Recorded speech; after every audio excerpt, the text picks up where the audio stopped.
نے سب سے پہلے ایمان کی بات کی ہے۔ اللہ تعالیٰ پر ایمان لانے کا مطلب یہ ہے کہ اللہ کے آگے جھکو، دوسرے کے آگے نہ جھکو، اللہ سے مانگو، دوسرے سے نہ مانگو، اللہ کی نظر میں چڑھاوا دو، دوسرے کے لیے نہ دو۔ ایاک نعبد، تیری عبادت کرتے ہیں دوسرے کی نہیں، وایاک نستعین، تجھ سے مدد مانگتے ہیں دوسرے سے نہیں۔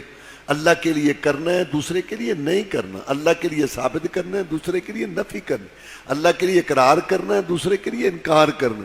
کیونکہ اگر اللہ تعالیٰ کے ساتھ دوسروں کے لیے بھی دینا ہے تو اس کو شرک، کمپنی سسٹم، سانجھ پن، کھاتہ داری، حصہ داری کہتے ہیں۔ یہ اللہ تعالیٰ کو قبول نہیں ہے۔ اور اس شراکت ہے ہماری اچھائیوں کا بھی ذکر کیا کر، تو تمہاری کوئی اچھائی بھی ہے تو اور کیا، یہ بیت اللہ نہیں بنایا، اللہ نے ایت اتار دی، ما کان للمشرکین ان یعمروا مساجد اللہ شاہدین علی انفسہم، سورہ نے مشرک پکارا نے 18 پیغمبروں کا ذکر کیا قرآن مجید میں، اور ان کے بھی اعمال ضائع برباد ہو جاتے۔ رسول اللہ صلی اللہ علیہ وسلم کی 63 سال زندگی ہے، 40 سال کی عمر میں نبوت رسالت کا پیغام آیا، باقی 23 برسوں میں سے 13 سال مکہ میں گزارے اور 10 سال مدینہ میں۔ تو سارا اسلام مدینہ میں آیا، زکوٰۃ فرض ہوئی مدینہ میں، روزہ فرض ہوا مدینہ میں، حج فرض ہوا مدینہ میں، نماز اگرچہ فرض ہو گئی تھی لیکن باقاعدہ انتظام اس کا مدینہ میں، معیشت کے مسائل، معاشرت کے مسائل، سیاسی مسائل، حکومتی مسائل، سارا اسلام مدینہ میں آیا۔ 13 سال نبی صلی اللہ علیہ وسلم کے مکہ میں اس کلمے پر لگے، کیونکہ مکہ والے لوگ اللہ کو مانتے تھے، وہ کہتے تھے اللہ نے زمین بنائی، آسمان بنائے، اور وہ ابراہیم علیہ السلام کی اولاد تھے، لیکن وہ یہ عقیدہ رکھتے تھے کہ اللہ تبارک و تعالیٰ اپنے بندوں کو، نیک بندوں کو، نبیوں کو، رسولوں کو، ولیوں کو اختیارات دے دیتے ہیں۔ جب وہ نیکیاں کرتے ہیں تو اللہ خوش ہو کے مرنے کے بعد ان کو اختیار دے دیتا ہے اور ان کی روحیں تصرف کرتی ہیں۔ اس بزرگ کی روح جو ہے مرنے کے بعد یہاں سے اولاد ملتی ہے، اس بزرگ کے آستانے سے مرنے کے بعد صحت ملتی ہے۔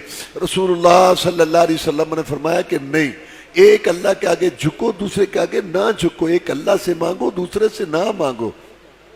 بیت اللہ شریف میں جب آپ داخل ہوئے تو فرمایا پہلے اس کو صاف کرو، تو وہاں 307 بت تھے۔ یہ جو بت سنتے ہو تم، یہ کیا تھے؟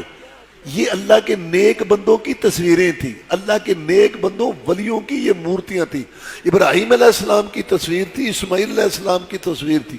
جیسے چاند کی پوجا ہوئی ہے، سورج کی پوجا ہوئی ہے، درختوں کی ہوئی ہے، ایسے اللہ کے نبیوں، ولیوں اور بزرگوں کی۔ یہ عیسیٰ علیہ السلام کو نہیں پوجتے، لہذا اللہ تعالیٰ کے ساتھ اللہ تعالیٰ کے بندوں کو شریک کرنا، شراکت، یہ اللہ کو قبول نہیں، اور یہ بغاوت ہے۔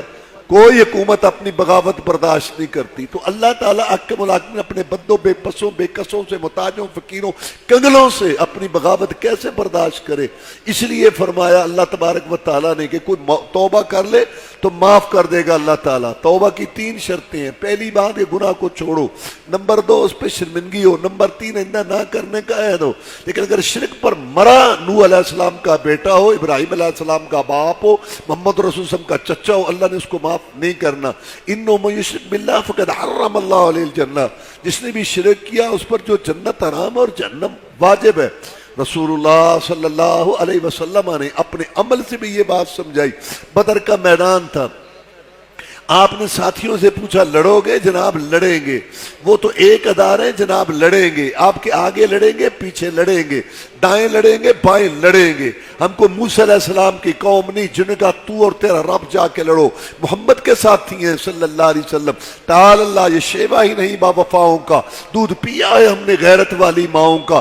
نبی کا حکم ہو پھاند جائیں سمندر میں، جہاں کو محو کر دے نعرہ اللہ اکبر میں۔ کفار مکہ کیا چیز ہے، ہم دیوں سے لڑ جائیں، سنانے نیزہ بن کے باطل کے سینے میں گڑ جائیں۔ حضرت ارشاد حکم کن سے ٹکرانا ہے؟ تو آپ نے یہ نہیں کہا کہ تم ولیوں کے امام اور میں نبیوں کا امام، سو جاؤ صبح جنگ جیت لیں گے برکت تبرک سے، نہیں۔ ساری رات روئے گڑ گڑائے، یا اللہ ڈال دے خیر مجھے، بھر دے جھولی میری، کون کہہ رہا ہے آسمانوں کا مہمان، سن لے میری فریاد، بنا دے میری بگڑی، کون کہہ رہا ہے جس کے اشاروں سے جنت کے دروازے کھل لیے۔ یا اللہ بھر دے جھولی میری، سن لے میری فریاد، بنا دے میری بگڑی، تجھے واسطہ ان وعدوں کا جو تو نے محمد سے کر رکھے ہیں صلی اللہ علیہ وسلم۔ آج اپنی مدد اتار دے۔